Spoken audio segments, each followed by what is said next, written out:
अस्सलाम वालेकुम नाजरीन।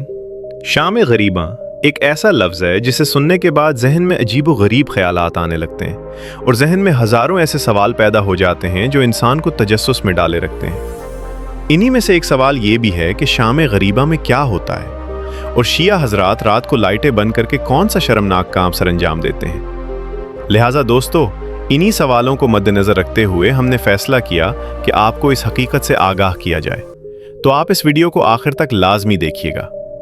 दोस्तों, इस शाम के बारे में हमें रोज़ाना तरह तरह की बातें सुनने को मिलती हैं, जिनमें से मशहूर रिवायत के मुताबिक ये कहा जाता है कि 10 मुहर्रम की रात को तमाम शिया हजरात इमाम बारगाह में जमा हो जाते हैं, जिनमें ख़वातीन की भी कसीर तादाद मौजूद होती है।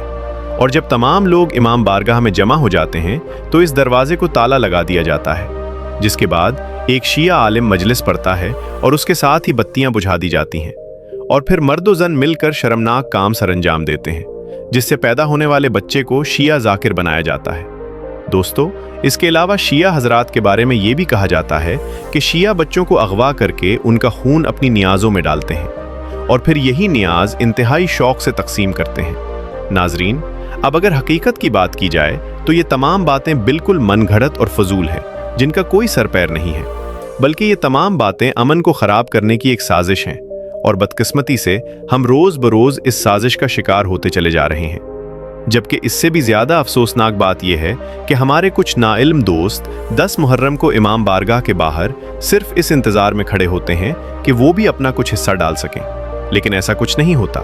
लिहाजा वो मायूस होकर वापस लौट जाते हैं। ऐसा ही एक शख्स अपनी आप बच्ची सुनाते हुए बताता है कि मैं एक देहाती घराने में पैदा हुआ और मज़हब के बारे में मेरी मालूमात गाँव के मौलाना की मालूमात तक महदूद थीं, जिनकी कुल काबिलियत ये थी कि वो पहले वाले मौलाना के बेटे थे, जिनकी वफ़ात के बाद वो खुद ब खुद ताइनात हो गए थे।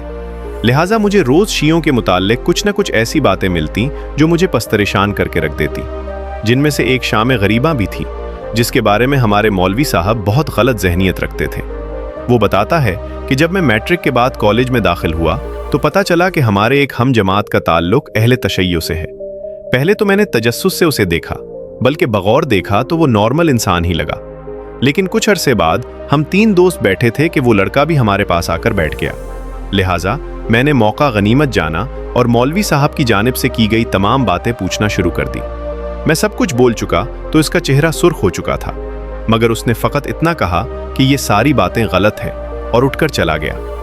वक्त गुजरता गया और इस तरह इससे वाजिबी सा ताल्लुक बन गया। और फिर कुछ ही अरसे बाद मुहर्रम के अय्याम शुरू हुए तो एक दिन उसने मुझसे कहा, क्या आप हकीकत मालूम करना चाहते हैं कि शाम गरीबा में क्या होता है? तो तहकीक के लिए आ जाओ, अगर तुम्हारी बात सच्ची हुई तो मैं भी वापस पलट जाऊंगा। लिहाजा मैंने उसके साथ जाने की हामी भर ली। 10 मुहर्रम को मैं उनके घर पहुंचा और रात 9 बजे के करीब हमें कहा गया कि इमाम बारगाह चलते हैं, शाम गरीबा वहीं होगी। नाजरीन, वो बताता है कि मैं उस दिन के बाद खामोश हो गया। मेरे सारे सवाल, मेरे सारे शक सब मिट्टी हो चुके थे। मैं खुद से शर्मिंदा था कि मैंने बगैर समझे, बगैर जाने कितना बड़ा इल्ज़ाम लगा दिया था। जो लोग हमें सच बताना चाहते थे हमने उन्हें झूठा कहा, और जो हमें नफ़रत सिखा रहे थे हमने उन्हें अपना उस्ताद माना। शाम गरीबा वो रात नहीं थी जिसे मैंने गाँव में सुना था, बल्कि वो दीन के दर्द, वफादारी और कुर्बानी की एक मुक़द्दस याद थी। वहाँ चिराग नहीं बुझाए जाते, दिल जलाए जाते हैं। वहाँ शर्मनाक काम नहीं होते, बल्कि नबी के नवासे की गुर्बत और मजलूमियत का मातम होता है। मेरी आंखों के आंसू रुकने का नाम नहीं ले रहे थे और मेरे दिल से बार बार यही सदा आ रही थी कि काश ये बात हमें पहले समझ आती, काश हम नफरत नहीं हकीकत सीखते। जब मैं इमाम बारगाह से निकला तो मैं वही शख्स नहीं रहा था जो अंदर गया था। मेरी सोच, मेरा दिल, मेरी रूह सब कुछ बदल चुका था। बाहर गलियों में अभी भी सन्नाटा छाया हुआ था और लोग आहिस्ता आहिस्ता घरों को जा रहे थे, लेकिन मेरे अंदर का शोर अभी भी जारी था।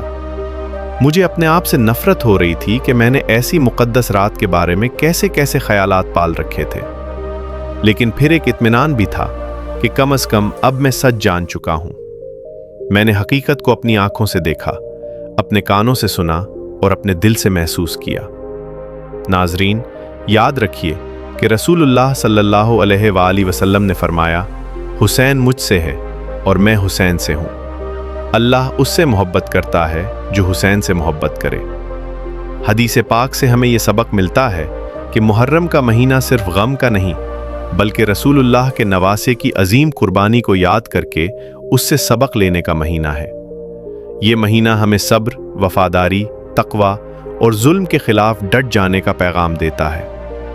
हमें चाहिए कि मुहर्रम का महीना न सिर्फ गम और आंसुओं में गुजारे, बल्कि उसकी रूह को समझकर अपनी जिंदगियों में तब्दीली लाएं। इस महीने में नेक अमल बढ़ा दें, गीबत, झूठ, चुगली और नफरत जैसी बुराइयों से बचें। अहले बैत से मोहब्बत का तकाजा ये है कि हम उनके बताए हुए रास्ते पर चलें, न कि सिर्फ रस्मी मजालिस या मातम करके अपनी जिम्मेदारी ख़त्म समझें। हमें मजलूमों के साथ खड़ा होना है, जालिम के खिलाफ आवाज़ उठानी है और सच्चाई को हर हाल में थामना है। अगर हमने मुहर्रम के महीने को सच्चे शऊर, अखलाक और इस्लाह नफ्स के साथ गुजारा तो यही इमाम हुसैन अलैहिस्सलाम से सच्ची मोहब्बत का अमली सबूत होगा। जी तो नाजरीन, ये थी हमारी आज की वीडियो। आपको ये वीडियो कैसी लगी कमेंट बॉक्स में लाजमी बताएं और मज़ीद इसी तरह की इंटरेस्टिंग वीडियोस के लिए हमारे चैनल को ज़रूर सब्सक्राइब करें। अगली वीडियो आने तक अल्लाह निगहबान।